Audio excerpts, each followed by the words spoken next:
Welcome to the Manx Theatre Podcast. Come on to the theatre. Hello, and welcome back to episode 52 of the Manx Theatre Podcast, with me, Neil Callin. Thank you to everyone who's listened to our previous episodes. If you're brand new to the podcast, welcome along and thanks for joining us. In this podcast, we like to try and keep you up to date with what's going on in theatre on the Isle of Man, chatting to the cast and creatives of upcoming shows, and to find out a little bit more about the shows and the people behind them. And also, what our Manx-born and bred performers are doing further afield. Coming up on this week's podcast. I'm joined by Kristene Sutcliffe and Lisa Kreisky from the Stage Door Entertainment, ahead of their upcoming production of Steel Magnolias. You can still listen to all of our previous episodes through all the usual podcast outlets and at manxradio.com/podcasts. Whilst you're there, make sure to give us a like and click subscribe or follow or whatever it is you need to do to make sure you never miss an episode. In the last episode, I gave you a rundown of what some of our Manx-born performers are doing off-island. One of the people who I hadn't had an update from at the time of recording was John Young, who has just announced that he will be returning to Storyhouse's Grosvenor Park Open Air Theatre to direct a brand new production of The Gangs of New York as part of this year's summer season. The Gangs of New York runs from Friday 19th of July to Saturday 31st of August. Other productions in the summer season include Oscar Wilde's The Importance of Being Earnest, which runs from Friday the 9th of August to Sunday the 1st of September, and The Wonderful Wizard of Oz, which is a walkabout theatre experience, and this runs from Saturday the 27th of July through to Thursday the 22nd of August. So, if you're going to find yourself near Chester in any of the above dates and want to go, you can book tickets through storyhouse.com. Madfa have announced the lineup for this year's Easter Festival of Plays. Once again, this year's festival will be a mix of both full-length and one-act plays, as well as a youth competition. The festival opens on Saturday 30th of March with two one-act plays, with Carol Churchill's Escaped Alone, performed by the Russian Players, and Harold Pinter's Victoria Station, performed by Parados Theatre Company. Sunday 31st of March sees the first full-length play and the first of two entries from last year's winners, White Cobra from Northamptonshire, and they'll be performing Lilies of the Land by Lion's Part. On Monday 1st of April, we'll see White Cobra's second full-length production, The Father, by Florian Zeller.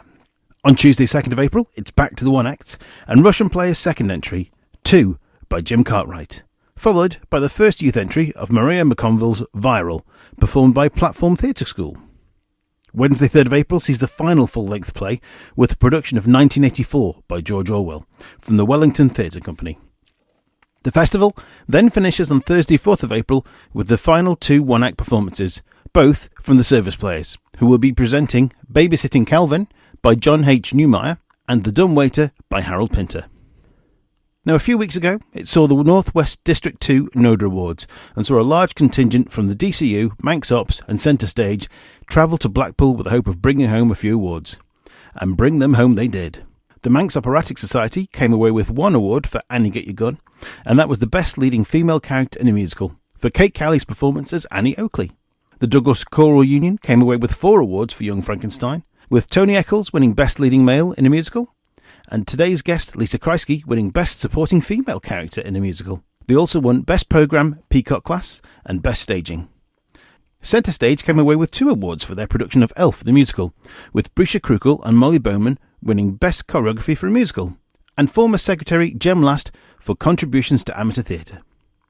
Make sure you keep up to date what's going on between episodes by following Manx Theatre Podcast on both Facebook and Instagram, and at Manx Theatre Pod on Twitter.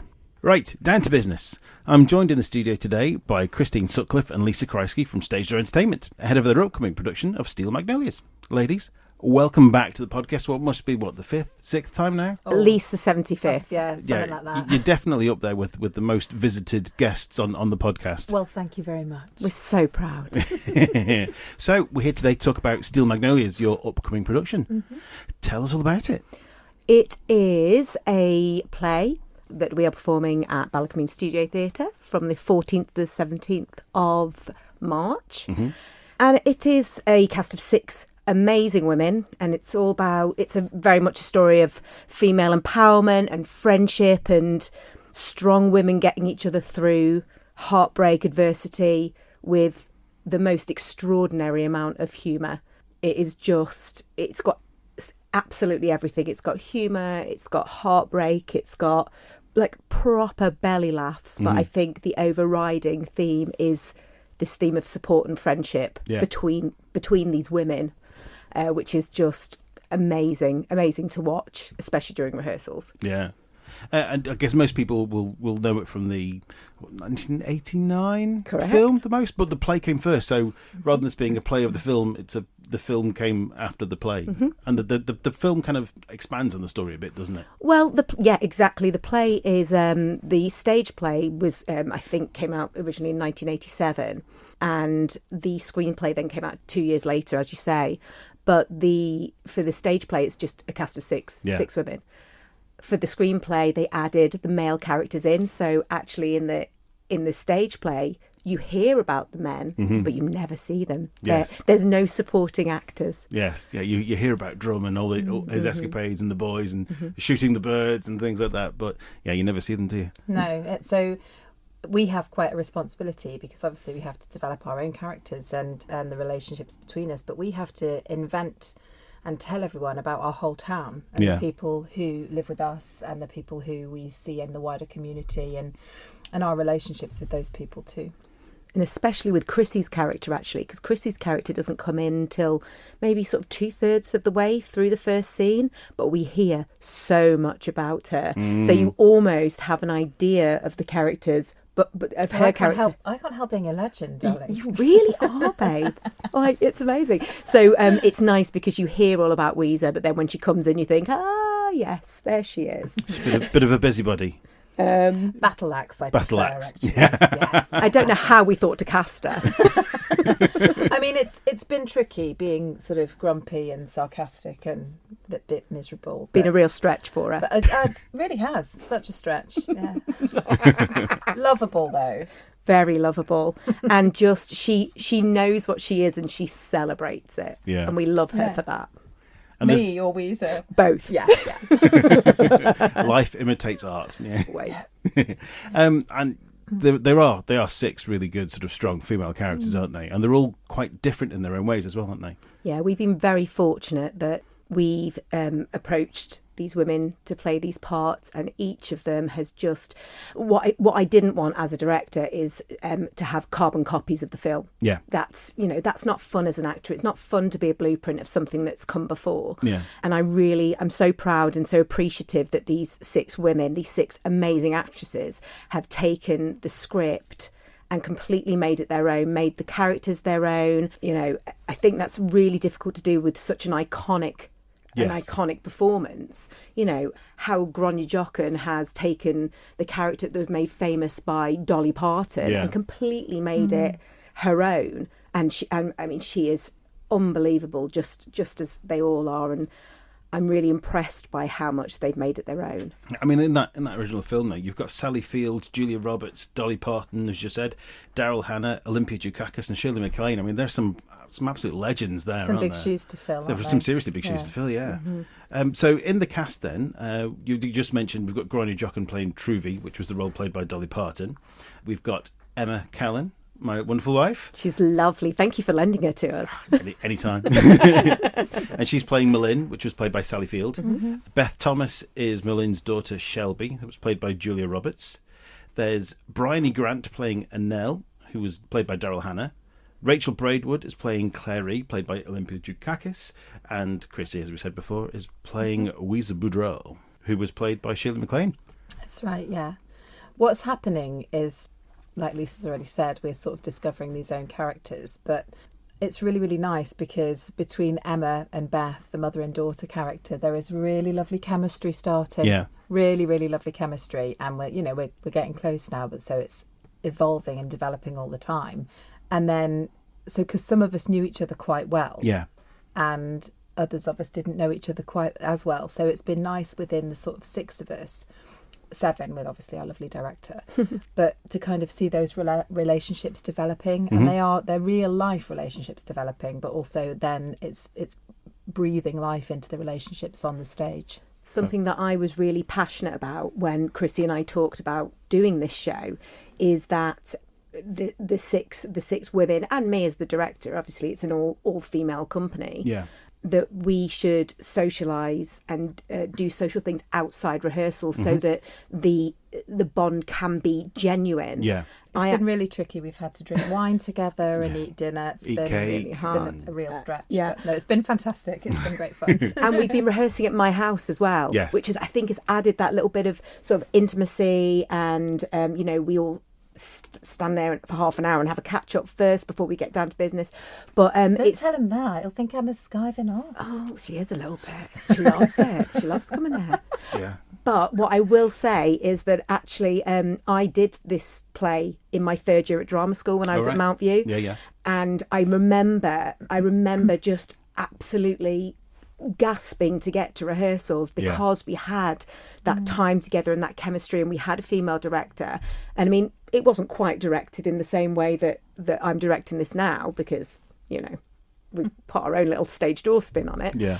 But I remember just the feeling of camaraderie and friendship and empowerment that we all gave each other. And I really wanted to transfer that over to these girls. And they've surpassed everything that I thought that they would already. Yeah. And there's still a week to go. Yeah, and and it's a play, so there's a lot of dialogue in there, and there are some meaty speeches here and there, aren't there? And Especially for Emma, yes, and I've sat and Oh yeah, I was helped her going to say, through apparently those. someone's been helping her. Well done. Yeah. Well done, you. Thanks for that, Neil. Has to be done, It's like I've just sat there just with a cup of tea. Can you get some lines? Okay.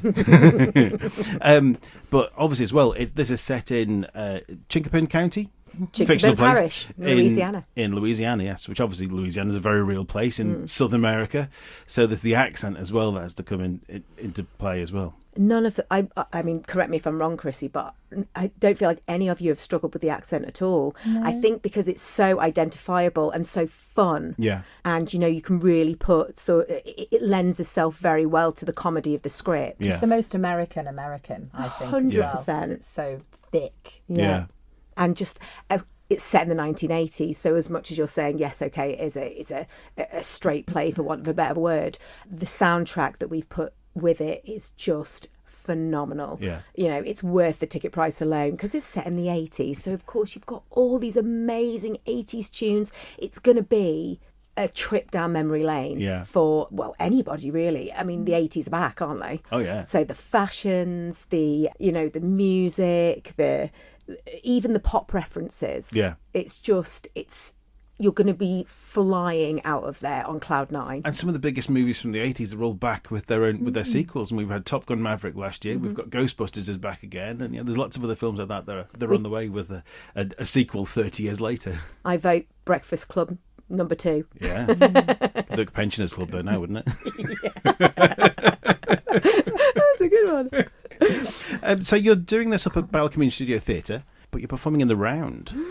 We are. Well, they are. Well, they are. I'm yes. directing in the round. They're the ones that are performing. And I mean, for most of them, I think it's the first time they have performed in the round. And it's it's a very different experience because we're always told as actors, don't have your back to the audience. Yeah. But actually, in this respect, you've always got your back to somebody. Yeah, yeah. Because the way it's been directed is that you are facing somebody all the time, but in the same moment you've got your back to somebody, so anybody who comes to see it is always going to have something different to look at, which I think is, as much as that's challenging for an actor, it's also going to be really exciting for the audience because I mean I can almost guarantee that not many of our audience members will have seen something in the round. No. And of course we have another little special treat. Ooh. We're also encouraging bring your own wine, cocktails, beers, pop, whatever you want. BYOB and snacks. Marvellous. Which we're really encouraging. We're trying to say to people, come with your girlfriends, come with a date, come, with anybody who you just want to have a really great fun time with. Bring your drinks, bring your snacks, bring your husband, bring your kids, whatever you want. Yeah, there is something for everybody. And I think the idea of having this sort of cafe seating, whilst from an actor's point of view, it's kind of terrifying because they're going to be basically in the shop, So the whole thing takes place in Truvy's beauty parlour, which we find out is just a covered over carport. You know? So it's quite small, But yeah, so the audience will feel very much like they are almost sat, especially at the front, they'll be like they're sat waiting for an appointment, Yeah. and that kind of vibe of sitting waiting for your appointment Next, at the please. hairdresser. It's going to be an immersive experience, Yeah, which yeah. is something that we at Stage Door we really enjoy. We enjoy doing something different. We enjoy involving the audience. It's not going to be audience participation or anything, but we very much want them to feel like they're involved Yeah. in these women's lives. And what better way than to be sat in a beauty shop having a glass of wine? Yeah, I mean, we're always told as performers, that you always need to be performing, because even if you're not involved with the scene, someone in that theatre is going to be watching you.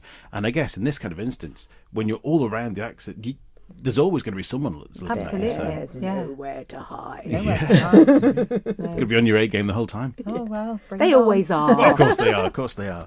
We've got lots of different show times as well, which we've kind of done on purpose. Yes. We've sort of said, there's a girls' night out, boys' night out, it's not just for women. Girls' night out, 7:30 start, either come here and then go out for drinks, or we've got a 2:00 start on the Saturday yeah. also. So, you could come, see it, have a little Prosecco and then go out, on for dinner afterwards if you wanted to. And a little bit different, we've got an 11:30 a.m.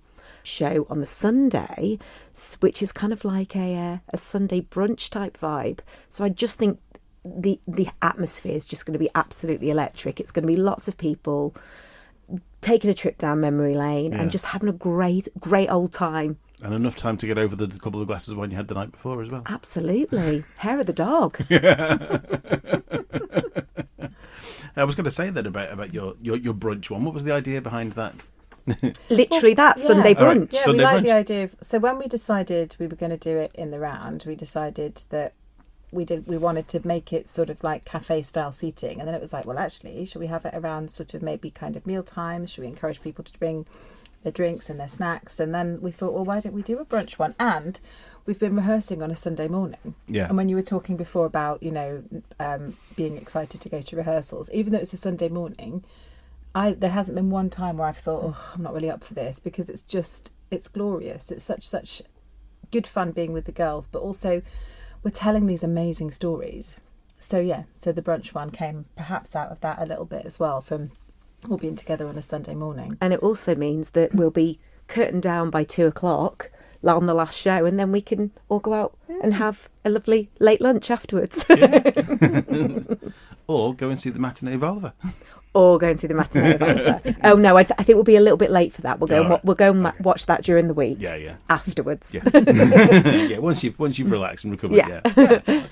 Something that I will say though about this show, and what I'm always really overwhelmed with, is the support that we've had from everybody, including the other companies. The other societies. They've all been really encouraging. They've all been, posting our advert on their pages, and I just.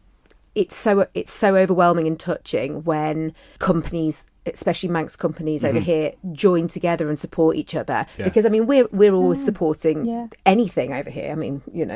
We'd go and watch literally anything that our friends were in. Yeah. And we're just always so touched and overwhelmed by the support that we get from people. So we just wanted to say thank you very much for all that, and that includes you, Neil, because we love you. And because Bryony and Beth, they're both in rehearsals at the moment with myself for Jersey Boys in the summer. So, and Alex was careful to organise rehearsals so that they didn't clash with yours. Although we're getting a little bit tight now, but for the most part. Also, the Beth and Bryony, they seem to come as a package now, a bit like me and Chrissy. They just finished in Evita as well. Yes, yeah. So it was lovely, and we all went to support them in that, and they were just gorgeous, as was the whole show. But yeah, they're ours now. We've got them. You can have them afterwards. Yeah. It's a bunch of fun. So, now, since you guys were last on, we've added a couple of new questions. Ooh. So, I'm not going to go through all the old questions because we've heard them from you before. But What are you trying to say? We're old?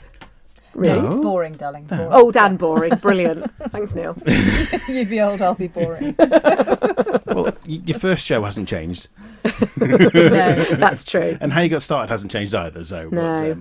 but some of my questions have changed. And your anyway, costumes. So, and my costumes. Yes. Didn't see him doing that, did you? It was a quick one. It was a quick flash. I didn't mean a flash. Yeah, anyway. you did. Oh dear. It's a good job there's no cameras, isn't it? Or is there? Oh, is there? Uh-huh. Right, so anyway, to the questions that we've got. What is the strangest or funniest thing to go wrong on stage that you've hopefully managed to keep from the audience? Or there may have been some in Young Frankenstein.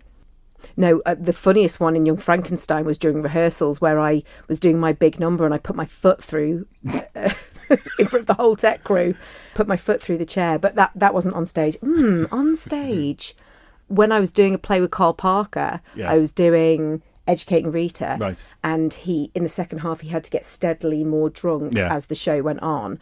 And he skipped 2 scenes. Oh. So I came on thinking that he'd just be a bit tiddly, and he was flat drunk on the floor. And I thought, how are you going to get more drunk than this as this show goes on? But he managed it, which was quite impressive. And I remember looking into the corner and Kate Divers just shaking her head and shrugging and going, I don't know where he is either.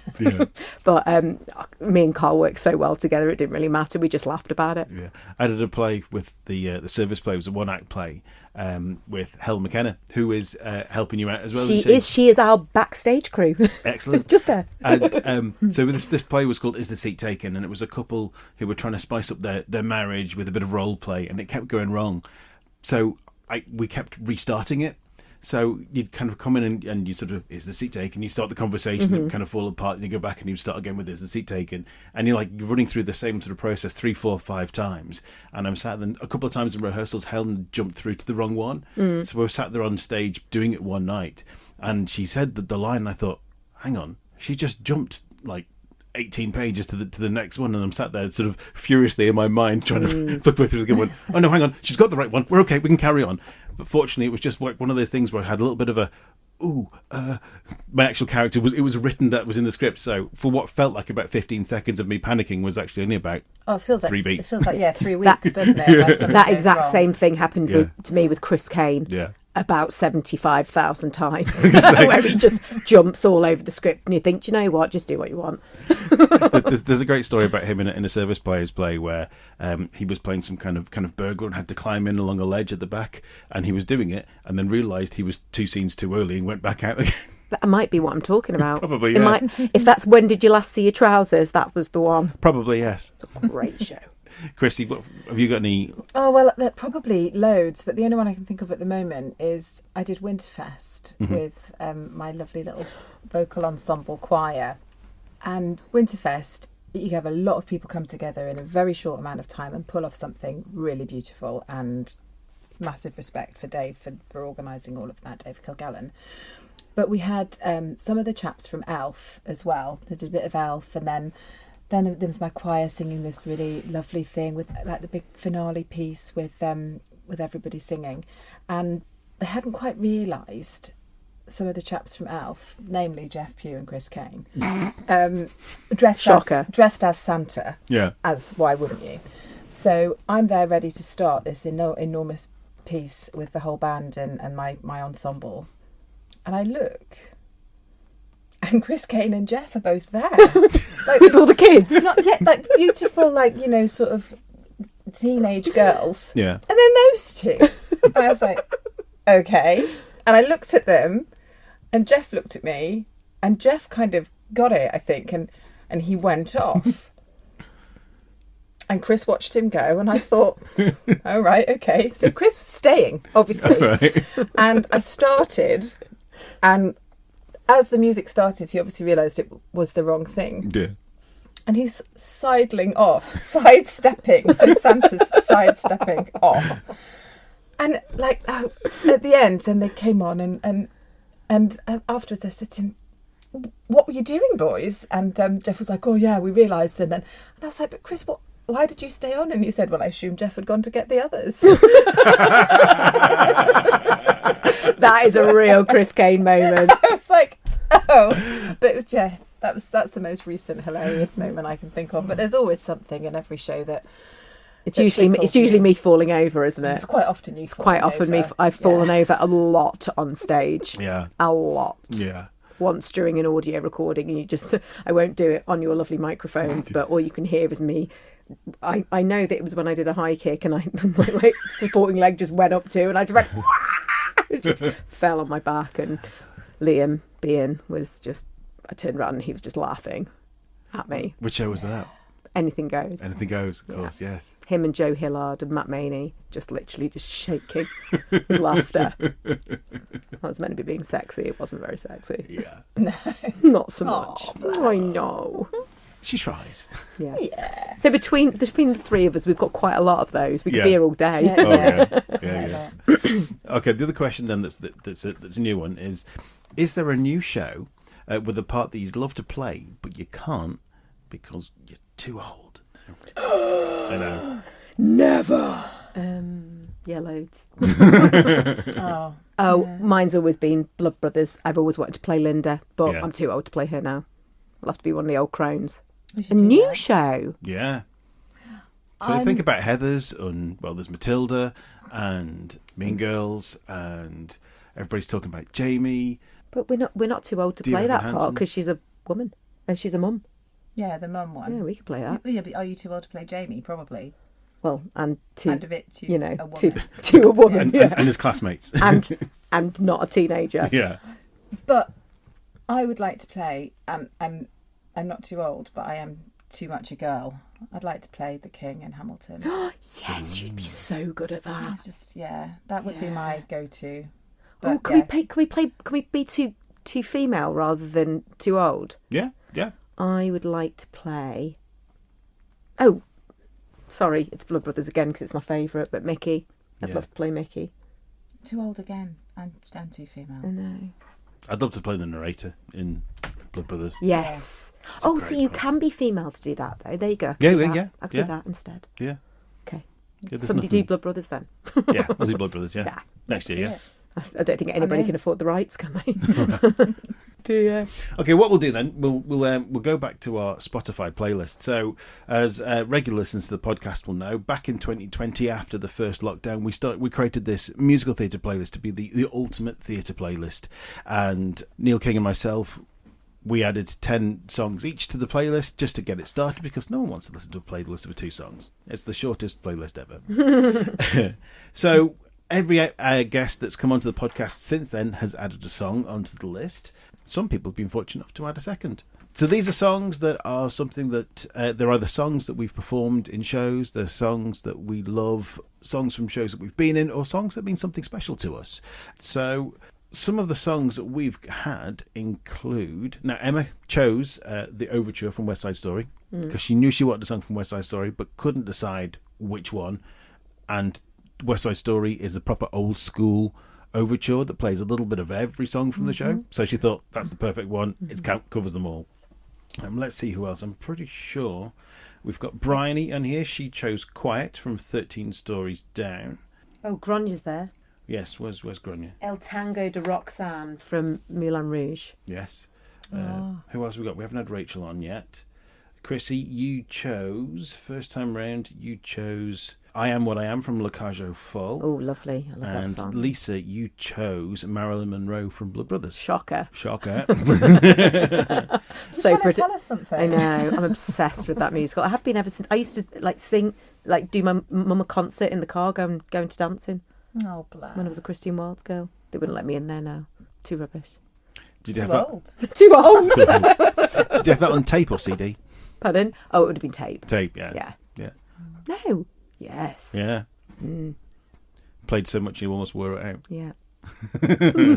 So, ladies, what is the song that you would like to add this time round? So, it's a bit of a convoluted way to getting back to Steel Magnolias. So, obviously, that's very much in our lives at the moment, and the camaraderie between these women and obviously what happens in the show.